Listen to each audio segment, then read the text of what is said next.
大哥，大哥，你进来可好啊？好兄弟，真是一言难尽呐！没想到在这里碰面了。姓乔的，你杀了我兄弟，今天让你血债血偿！血债血偿！我要报仇！我小子，今天一定要除掉乔峰这个恶贼！乔峰是气人狗贼，人人共诛之，不能让他活着下少室山，杀了他！杀了他！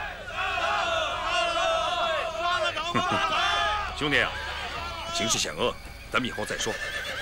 来，你先暂且退开，山高水长，咱们后会有期了啊！大哥，你记得节义师说过什么吗？咱们有福同享，有难同当，不求同年同月同日生，但求同日死。大哥有难，做兄弟的岂能苟且偷生？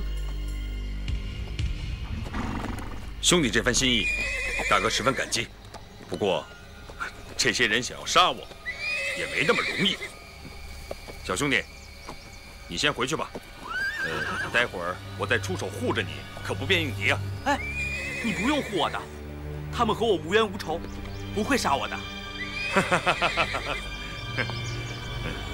萧峰和咱们公子爷齐名，今日一见，果真是英雄了得。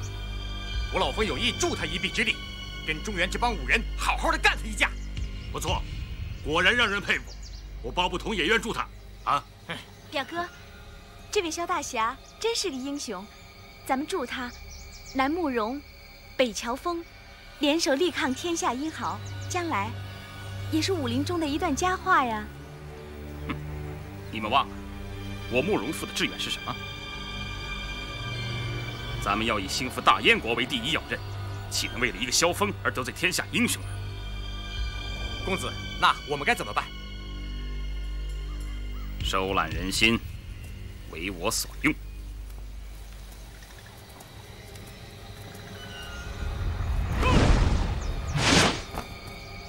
萧兄，你是契丹英雄，但你使我中原众豪杰有如无物，故苏慕容复今日想领教阁下高招，就算死在萧兄掌下，也算是为中原众豪杰尽下一份微薄之力，虽死犹荣。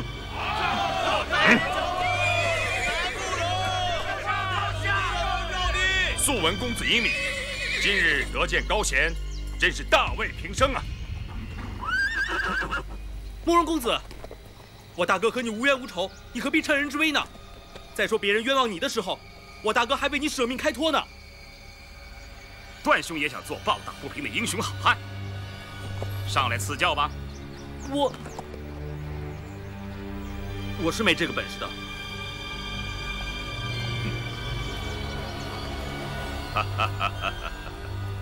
不管你是姓萧还是姓乔，刚才老夫看你年轻，让你3招。告诉你，现在老夫可不让了啊！卑鄙！爹，快去救我姐夫啊！萧峰，多谢你救了阿紫姑娘，可是杀父之仇不共戴天。今日我们便来做个了断。我提出来了，他们是3个打1个呀！不要乱叫！不要乱叫，必要的时候爹会出手的。对。大哥，段公子，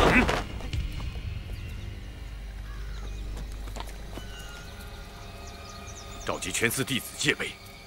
萧峰这恶毒害死了玄苦师兄，此次绝不容他活着走下少室山。是。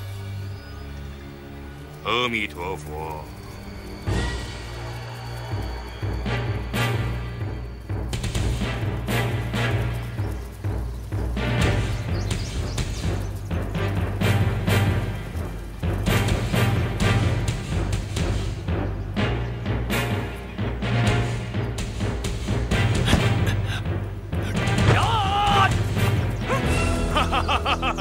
慕容复，姓庄的丁老怪，你们3个一起上吧！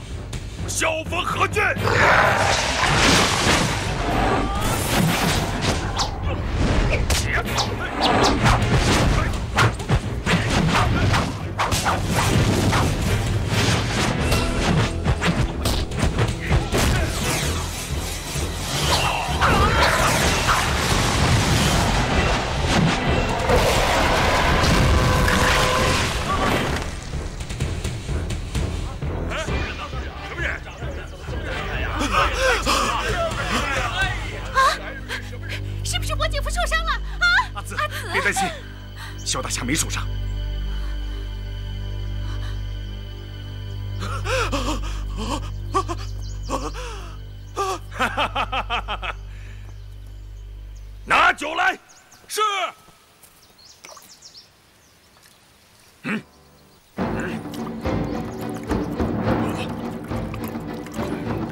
酒，一起喝。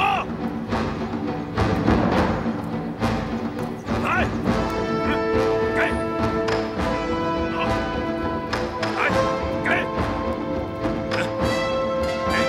进来，来，来，拿着。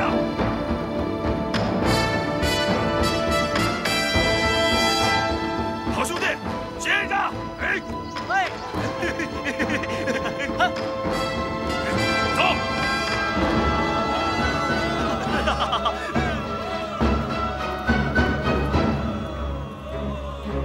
兄弟，你我生死与共，不枉结义一场。死也罢，活也罢，我们再痛痛快快的喝他一场！来，来，等一等，大哥，三弟。 大哥、三弟，你们喝酒怎么不叫我呀？这位英雄是，这也是我的结义哥哥。出家的时候叫虚竹，现在只怕还俗了。当初我们二人结义的时候，也把你拜进去了。二哥，快拜见大哥吧！大哥在上，受小弟一拜。我死在顷刻，你不畏艰巨，挺身而出，足见是一个重义轻生的大丈夫好汉。萧峰能够和你结为兄弟，那是我的福分。 萧峰，今天能够结交你这样的英雄好汉，真是太高兴了。来，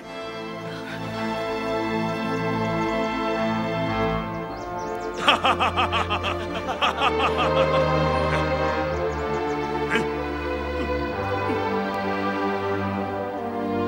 今日在天下众英雄面前，我契丹人萧峰和虚竹兄弟一结金兰。 不求同年同月同日生，但求同年同月同日死。不求同年同月同日生，但求同年同月同日死。对，今日我们三兄弟有难同当。两位好兄弟，这18位契丹武士对哥哥是忠心耿耿，我们素来相处是情同手足。我们痛饮之后就放手大杀吧！痛饮一场，放手大杀！来！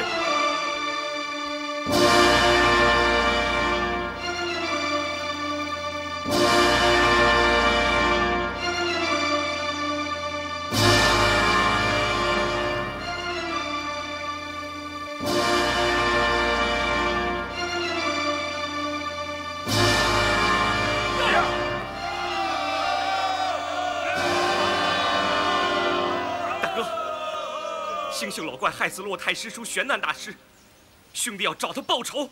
哎，二弟，你不是他对手，二弟。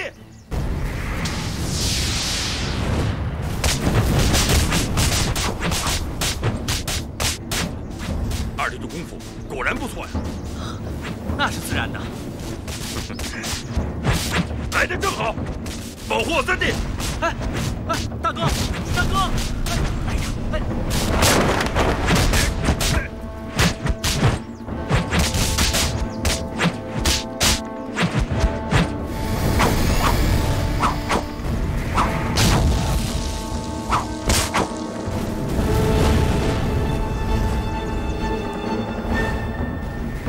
招招凶险，惊恐对方要害，但姿势却如此美妙，简直就像舞蹈一样。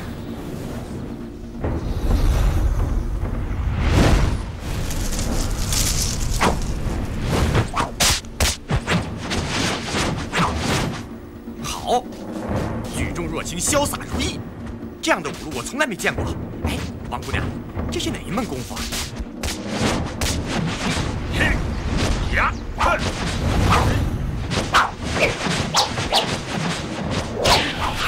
表哥小心！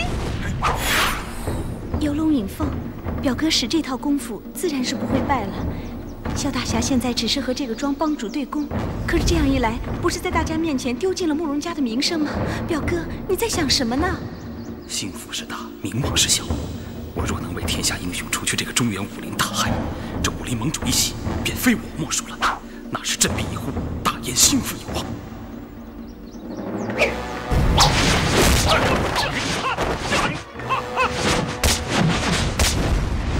他只关心他表哥的安危，他的眼睛绝绝不会离开慕容公子，往我身上看一眼。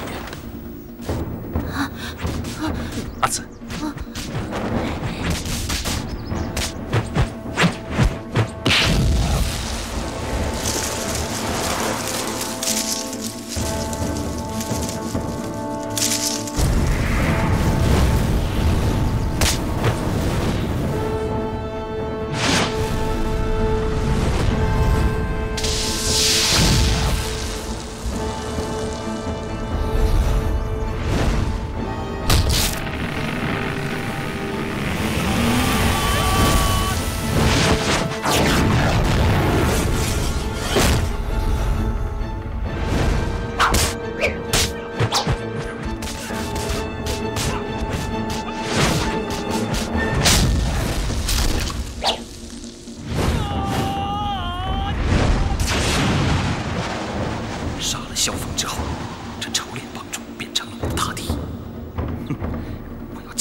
和两位哥哥同患难，事到临头，却躲在人群之中受人保护，这算什么义气？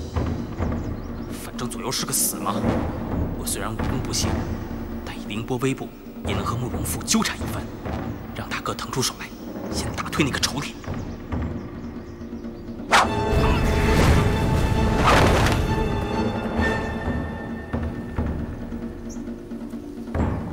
慕容公子，你和我大哥齐名，就该当和他1对1的对招，怎么让人相助？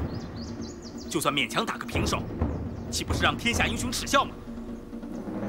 来，有本事你打我呀！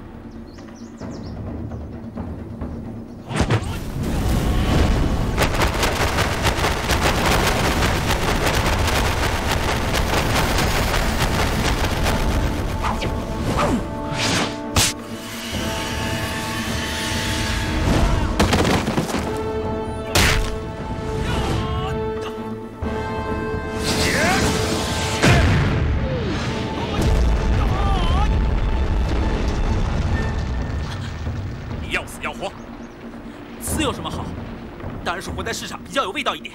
你若想活，就叫我100声亲爷爷。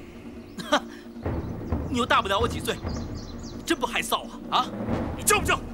表哥，不要！啊！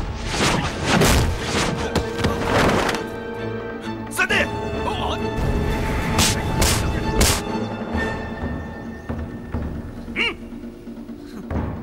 你怎么不叫我100声亲爷爷呢？ 不要杀我儿子！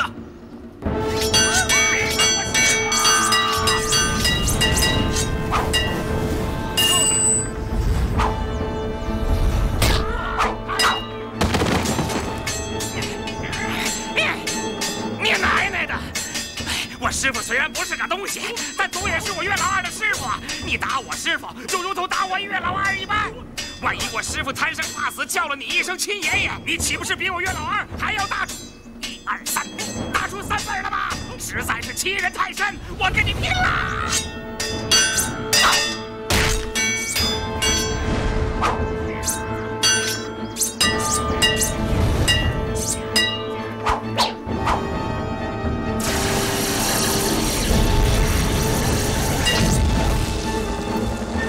你奶！ 你是我师傅的老子，我要是骂了你，岂不是乱了辈分？等有机会，我一定要悄悄的把你脑袋瓜子剪下来。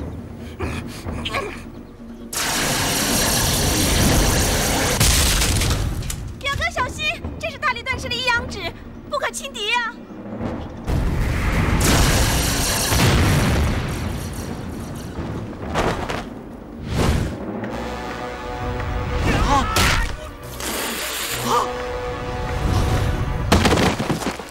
爹！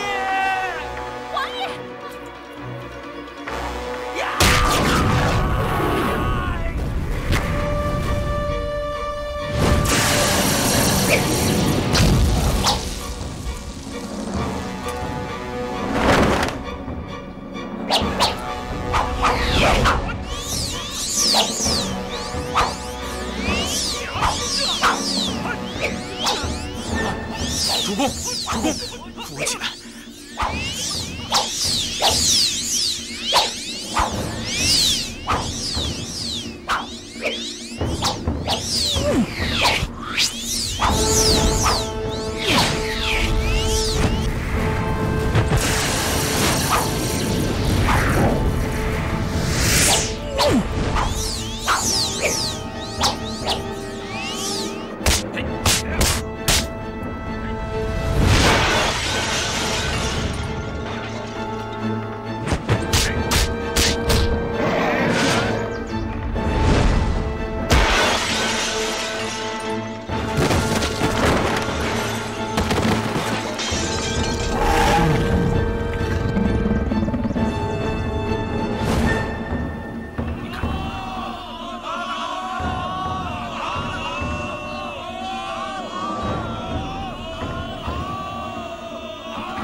侠义为先，你身为一帮帮主，却和星宿派的一帮妖人在一起同流合污，真是辱没了丐帮数百年来的美名。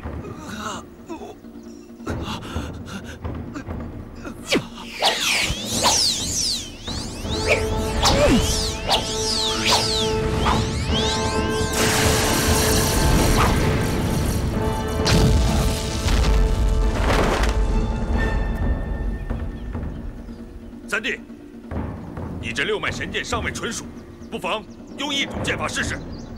是，多谢大哥指点。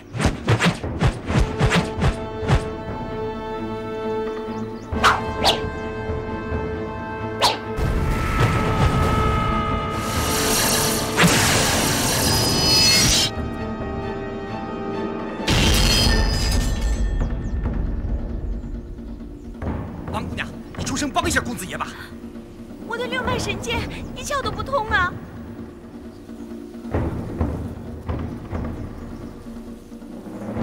三弟的剑法如此神奇，就换了是我也抵不过呀。阿朱，你的担心，我现在明白了。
不打了！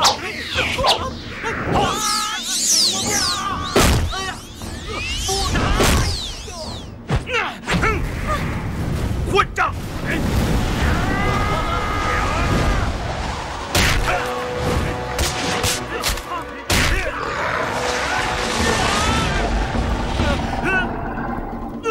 收上我家公子！表哥。人家饶你性命，你却反下毒手。哼！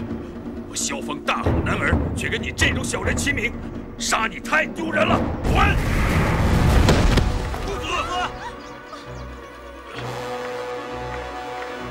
表哥，你没事吧？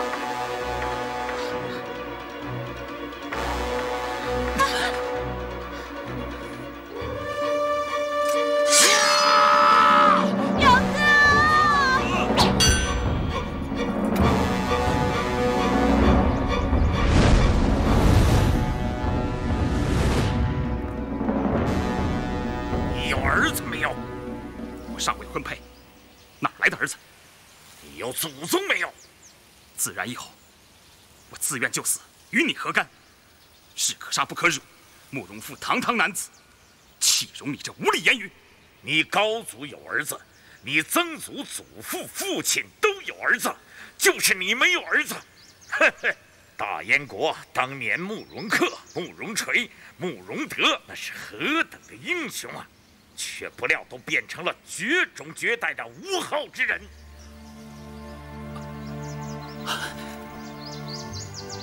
承蒙高人指点，慕容复目光短浅，大恩大德，莫齿难忘。古来成大业者，哪一个不历尽千辛万苦？汉高祖有百等求和之困，唐高祖有降顺突厥之辱。倘若都像你这么引荐一颗，只不过是个心窄气狭的苏汉罢了，还怎么谈得上光复大燕国？我知道了，起来吧。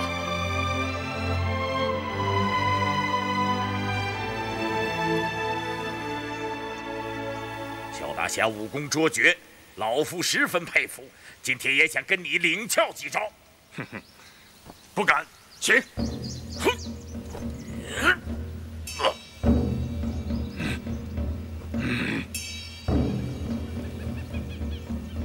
且慢！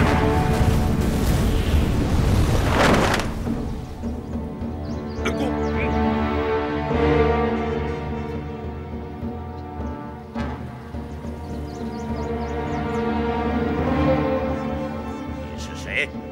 你又是谁？你在少林寺中一躲数十年，为了什么？我也正要问你，你在少林寺一躲数十年，又为了什么？你我虽未谋面，但我认得你的身影。你的身影，我也认得。这两个人怎么在寺里已有数十年了？师兄，我丝毫不知，难道真有这事儿？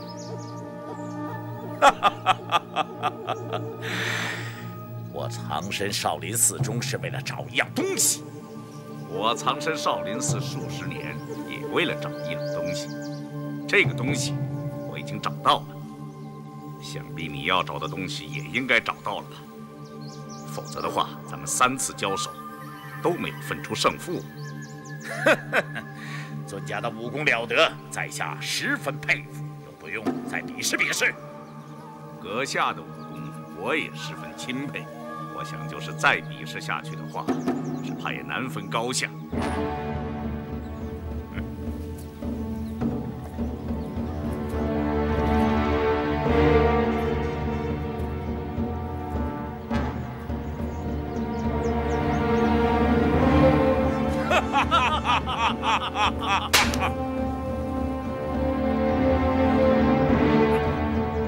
请。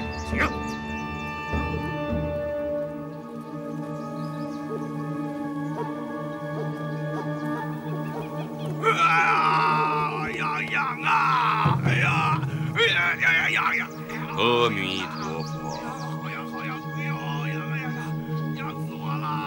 虚主，你去解了丁施主身上的苦难吧。是。谨遵方丈法旨，把镇养丸拿来。是。